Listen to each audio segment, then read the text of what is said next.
आजच्या व्हिडिओत आपण पाहणार आहोत पायथागोरसचा प्रमेय। तर पायथागोरसचा प्रमेय काय आहे हे आपण या व्हिडिओमध्ये जाणून घेणार आहोत। तर पायथागोरसच्या प्रमेयामध्ये सांगितलेल्या नियमानुसार आपण त्याची सिद्धता सुद्धा पाहणार आहोत। ठीक आहे, तर व्हिडिओ नक्की शेवटपर्यंत बघा, म्हणजे तुम्हाला पायथागोरसचा प्रमेय एकदम परफेक्टली समजून येईल। ठीक आहे, तर सर्वांनी हा व्हिडिओ पूर्ण शेवटपर्यंत बघावा आणि आपल्या चॅनलवर जर तुम्ही नवीन असाल तर सर्वप्रथम आपल्या चॅनलला सबस्क्राइब करा आणि प्रेस साइडच्या बेल आयकॉनला प्रेस करा, जेणेकरून माझे नवीन व्हिडिओ जेव्हा पण अपलोड करेन तेव्हा तुम्हाला त्याचे नोटिफिकेशन येत जातील। ठीक आहे, तर बघूया आपला आजचा प्रमेय। तर प्रमेय असा आहे बघा, पायथागोरसचा प्रमेय मी तुम्हाला सर्वप्रथम वाचून दाखवतो। प्रमेयात असं सांगितलेलं आहे की बघा, काटकोन जर त्रिकोण असेल, एखादा जर काटकोन त्रिकोण असेल तर काटकोन त्रिकोणामध्ये हे आता बघा हा 90 अंश असतो बरोबर। तर या 90 अंश समोरची ही जी बाजू राहते तिला आपण म्हणतो कर्ण, तिला काय म्हणत असतो, कर्ण म्हणत असतो, ध्यानात ठेवा। ठीक आहे, आणि ही खालची साईड जी राहते हे ज्याच्यावर हा त्रिकोण उभा आहे त्याला म्हणतो आपण पाया, आणि ही या साईडची जी असते ही काय असते आपली उंची। हे काटकोन त्रिकोणामध्ये अशा पद्धतीने असते। 90 अंशासमोर जी पण बाजू असेल ती असते कर्ण, उंची ही असते आणि पाया असतो।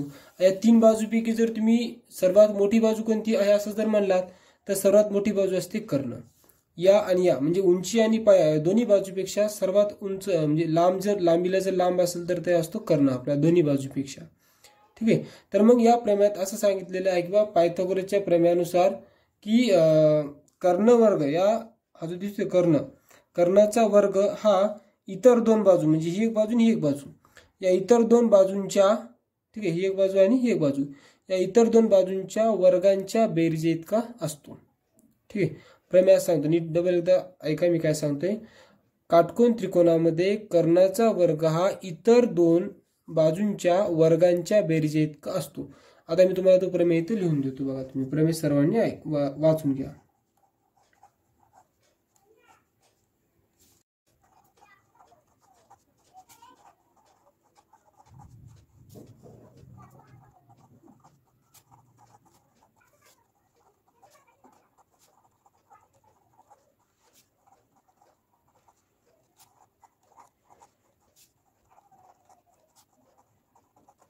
काटकोन त्रिकोणात कर्णाचा वर्ग हा इतर दोन बाजूंच्या वर्गांच्या बेरीजी इतका असतो। ठीक आहे, तर हा प्रमेय, याच्यामध्ये तुम्हाला पक्ष असतं दिलेलं बघा, पक्ष म्हणजे जे प्रश्न दिलेला आहे, म्हणजे बघा या प्रमेयात जे दिलेलं आहे ते त्रिकोण कसं आहे, काटकोन त्रिकोण।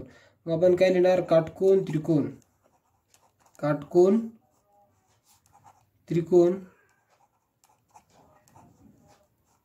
त्रिकोणाचं नाव आहे एबीसी मध्ये।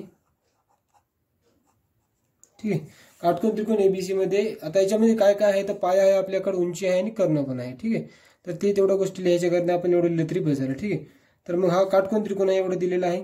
नंतर रचना, आपली रचना काय आहे ते बघा।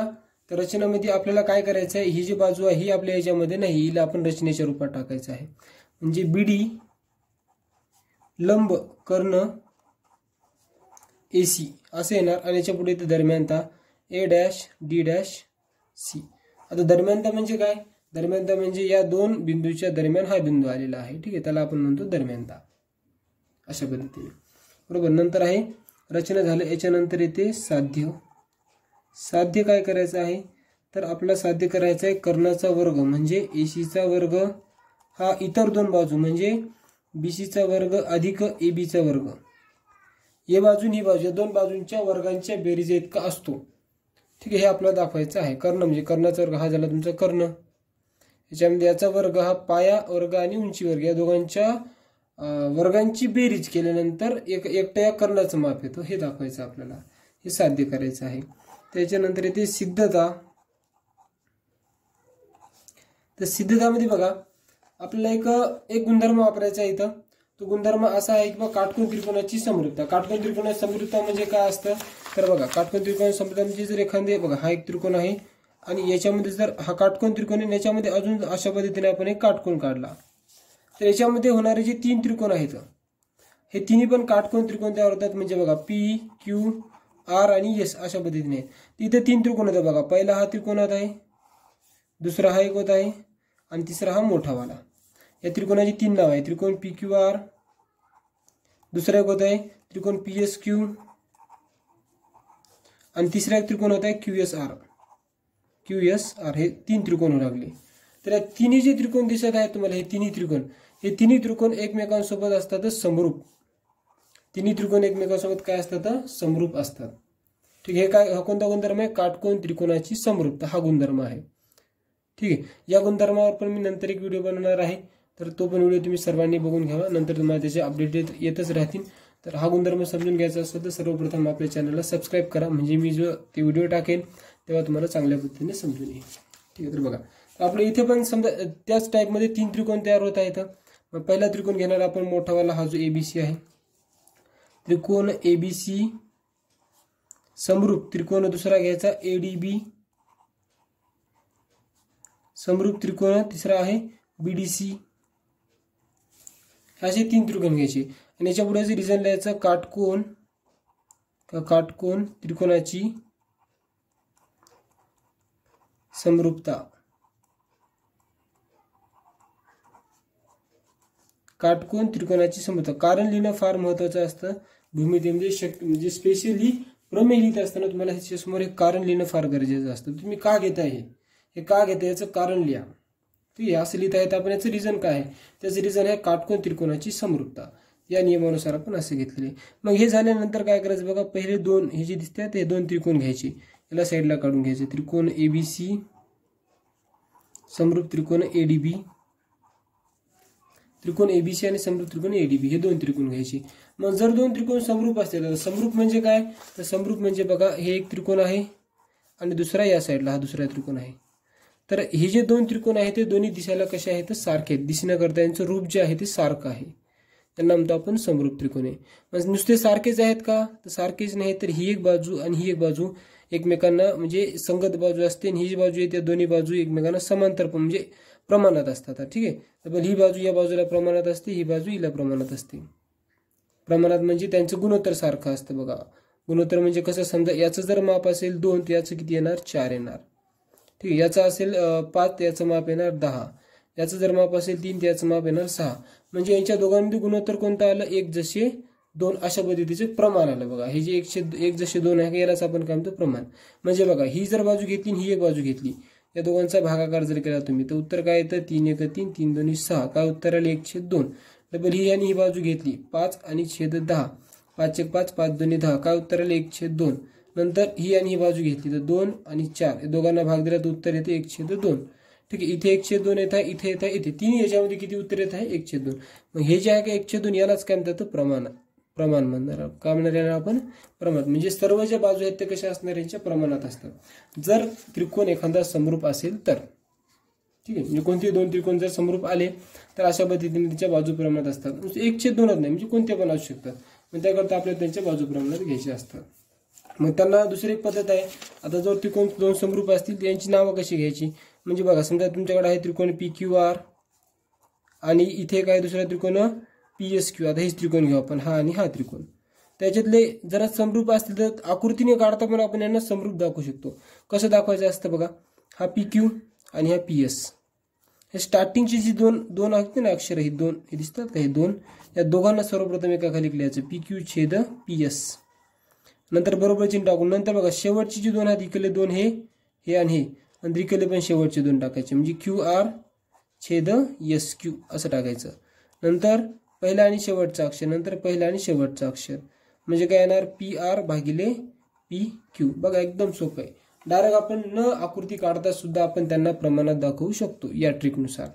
स्टार्टिंगची 2 अक्षर घ्यायची, इथली स्टार्टिंगची 2 अक्षर घ्यायची, नंतर इकडले शेवटचे 2 अक्षर, इकडले 2 शेवटचे अक्षर 2, नंतर पहिला आणि शेवटचा अक्षर, पहिला आणि शेवटचा अक्षर एका खाली लिहायचे. हे जे आहे तर तिन्ही बाजू एकमेकांसोबत कशा आलेल्या आहेत, प्रमाणात आलेल्या आहेत. सेम इथं आपण तसंच करायचं आहे. आता बघा याच्यामध्ये तर आताच्या ट्रिकनुसार काय येणार बघा, सगळ्यात प्रथम स्टार्टिंगचे 2 लिहायचे, इथं AB/AD, AB/AD असं येणार, बरोबर. BC/DB, BC/DB असं लिहायचं. पहिलं आणि शेवटचं, पहिलं आणि शेवटचं इथे येणार. मग AC/AB अशा पद्धतीने. आणि याचं रिझन द्यायचं समरूप त्रिकोणाच्या संगत बाजू, समरूप त्रिकोणाच्या संगत बाजू, समभुज त्रिकोणाचे आहेत संगत बाजू. म्हणजे समभुज त्रिकोणाच्या संगत बाजू असल्यामुळे आपण त्याला प्रमाणात लिहिणार. मग आता लिहिल्यानंतर आपल्याला ज्या बाजू पाहिजेत त्याच बाजू आपण घ्यायच्या, बाकीची एक बाजू काय करायची आपल्याला याच्यातली काढून टाकायची आहे. म्हणजे बघा इथं पहा AB छेद AD हे आणि AC छेद AB हे घ्यायचं, हे दोनच घ्यायचे, हे घ्यायचं नाही. कारण बघा यांचं जर आपण असं तिरकस गुणाकार केलं याच्यासोबत दुसरा एखादा सारखा अंक भेटत नाहीये, जेणेकरून आपल्याला आपलं उत्तर भेटेल. ठीक आहे, तर आपण हे पहिलं आणि शेवटचे दोनच गुणोत्तर घ्यायचं. AB छेद AD बरोबर AC छेद AB अशा पद्धतीने. असं घेतल्यानंतर इथं करायचं असतो यांचा तिरकस गुणाकार. यांनी याला गुणायचं, यांनी याला गुणायचं. AB ने AB ला गुणलं, AB गुणिले AB बरोबर एक मिनिट इथं AD पाहिजे, सॉरी AD. AB ने AB ला गुणलं, हे नंतर AD आणि AC, AD गुणिले AC असं आलं. AB गुणिले AB होते AB चा वर्ग बरोबर AD गुणिले AC अशा पद्धतीने. मग याला लिहायचं समीकरण नंबर 1 नाव द्यायचं.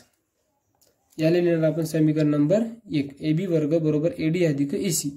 हे आहे आपलं समीकरण नंबर 1. ठीक, आता दुसरा. आता हे समीकरण 1 पर्यंत इथपर्यंत झालं सॉल्व. आता दुसरा भाग बघा. आता आपण पहिले हे दोन त्रिकोण घेतले होते, आता करायचे हे आणि हे दोन त्रिकोण घ्यायचे. पहिला आणि शेवटचा त्रिकोण घ्यायचा. मग इथे लिहायचं त्रिकोण ABC समरूप त्रिकोण BDC. या दोन त्रिकोणांना घ्यायचं आणि या दोन त्रिकोणांना घेतल्यानंतर याच्या पण सेम टू सेम इथे घेतल्या तशा बाजू प्रमाणामध्ये घ्यायच्या आहेत यावल्या. ठीक आहे, तर मग आपण स्टेम आता जी ट्रिक लावली त्यानुसार पहिले स्टार्टिंगचे दोन अक्षर, इथं स्टार्टिंगचे दोन अक्षर. मग AB छेद BD बरोबर BC. बघा शेवटचे दोन अक्षर शेवटचे, इथं तुम्हाला मार्क करून दाखवतो. स्टार्टिंगचे दोन, स्टार्टिंगचे दोन, शेवटचे दोन, शेवटचे दोन. इथे येणार मग BC छेद DC बरोबर AC छेद BC. शेवटच्याला काय केलं आपण, पहिलं आणि शेवटचं, नंतर पहिलं आणि शेवटचं अशा पद्धतीने हे लिहायचे असतात. इथं पण सेम तेच येणार, बाजू प्रमाणात असतात.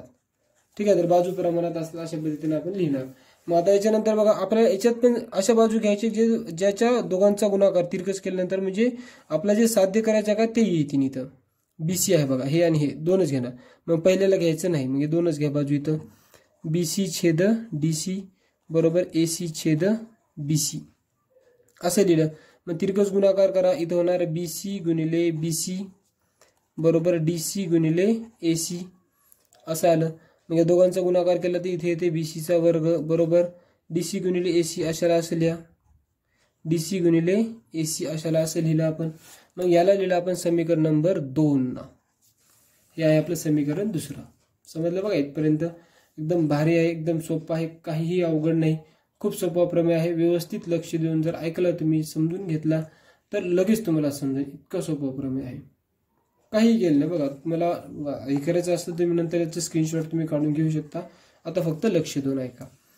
ठीक आहे, तर बघा हे आलं. मग इथं करायचं समीकरण नंबर 1 व 2 यांची बेरीज. समीकरण 1 व 2 यांची करा बेरीज. समीकरण 1 आहे आपल्याकडे बघा, AB वर्ग बरोबर AD गुणिले AC इथे लिहायचं. आता याच्यामध्ये बघा बेरीज करत असताना काय करायचं, जे आपले डाव्या साईडला आहेत त्यांना डाव्या साईडला ठेवायचं आणि जे उजव्या साईडला आहेत त्याला उजव्या साईडला ठेवायचं आणि त्यांची उजव्या बाजूला बेरीज करायची, डाव्या साईडची डाव्या साईडला बेरीज करायची. म्हणजे बघा आता AB वर्ग इथं डाव्या साईडला आहे, हा BC वर्ग इथं डाव्या साईडला आहे, म्हणजे या दोघांची इकडं डाव्या साईडला बेरीज होणार. नंतर AD अधिक AC हे उजव्या साईडला आहेत, इथं हे DC आणि AC उजव्या साईडला आहेत, मग त्यांची उजव्या साईडलाच बेरीज करायची. ठीक आहे, तर बघा हे बरोबर चिन्ह टाकलं आपण. आता डावी बाजू म्हणजे हे डावा हात येते डावी बाजू, ही उजवा हात आहे तो उजवी बाजू. ठीक आहे, तर मग डाव्या साईडला डाव्या साईडचे अंक लिहू आपण. इथे लिहू सगळ्यात प्रथम ABचा वर्ग अधिक इथे येणार BCचा वर्ग. नंतर इकडे बघा इथे येते AD गुणिले AC, AD गुणिले AC अधिक इथे येणार DC गुणिले AC अशा पद्धतीने. मग या दोन्ही याच्यामध्ये तुम्हाला एक अंक कॉमन दिसत असेल, एक स्टेप कॉमन दिसते बघा, AC आणि AC. AC दोन्ही याच्यामध्ये कॉमन आहे, मग AC ला आपण बाहेर काढू. आतमध्ये काय राहिलं बघा AD अधिक इकडं काय राहिलेलं आहे DC राहिलेला आहे. ठीक आहे, आणि बाकीचं बघा हे तर तुम्हाला अर्धच भेटलेलं आहे बघा, हे दिसतं हे भाग तुम्हाला इथे भेटलेला. आपल्या सिद्धतेनुसार आपण सगळ्यात पहिले इथे लिहूया BCचा वर्ग अधिक ABचा वर्ग लिहून टाकू. साध्य म्हणजे जसं दिलेलं आहे तशी या पद्धती. फक्त आता आपल्या या साईडने यायला पाहिजे एसीचा वर्ग यायला पाहिजे इकडल्या साईडनं. मग त्याकरता बघा आता इथं एसी आहे, या दोघांमध्ये असतो गुणाकार. मग या कंसामध्ये बघा एडी अधिक डीसी इथं काय केलेलं आहे बघा, मला समजून सांगतो व्यवस्थित. आपण हे जे दिसतंय हे बघा, हे काय घेतलेले दरम्यान ते घेतलेले आहे ए डी सी. दरम्यान त्याला आपण असं लिहित असतो A dash D dash C. मग आपण जर यांची बेरीज करायची असेल, आता हे एका रेषेत आहेत, मग यांची बेरीज जर करायची असेल तर काय घेतो आपण एसी बरोबर एडी अधिक डीसी अशा पद्धतीने लिहितो. म्हणजे बघा एडी अधिक डीसी दोघांची बेरीज केली तुम्हाला काय भेटणार, एसी भेटणार. ठीक आहे, तर मग अशा पद्धतीने इथे लिहिलेलं आहे. मग एसी बरोबर एडी अधिक डीसी. मग आता हे जिथे दिसत तिथे तुम्ही काय घेणार, एसी घेणार. हे बघा इथं आहे का बघा बरं, एडी अधिक डीसी आहे का नाही, हे भाई एडी अधिक डीसी आहे. इथं पण बघा एडी अधिक डीसी आहे. मग एडी अधिक डीसीचं काय घेणार आपण, एसी लिहिणार. इथं लिहायचं एसी आणि मग याच्या पुढे रिझन लिहायचं. काय रिझन आहे तुमचं, A dash D dash C. हे तुमचं रिझन वापरायचं. या रिझनमुळे दरम्यानता आहे, दरम्यानता असल्यामुळे आपण त्याला अशा पद्धतीने लिहू शकतो. कशा पद्धतीने, म्हणजे या दोघांची बेरीज एसी. मग एसी गुणिले एसी काय होत असतं, या दोघांमध्ये गुणाकार झाला. मग एसी गुणिले होतो एसीचा वर्ग. एसी गुणिले एसी केलं तर एसीचा वर्ग. इथं आहे बीसीचा वर्ग अधिक ए बीचा वर्ग. ठीक आहे, तर हे आलं तुमचं साध्य. बघा बरं आले का, आलं का नाही बघा. एसी वर्ग बरोबर ए बी वर्ग अधिक एसी वर्ग किंवा बीसी वर्ग अधिक ए बी वर्ग. ठीक आहे, इथं पण बघू शकता तुम्ही. हे बघा हे साध्य करायचं तुम्हाला, हे साध्य इथं आपल्याला बघायला भेटत आहे. मग शेवटी लिहायचं हे सिद्ध होते.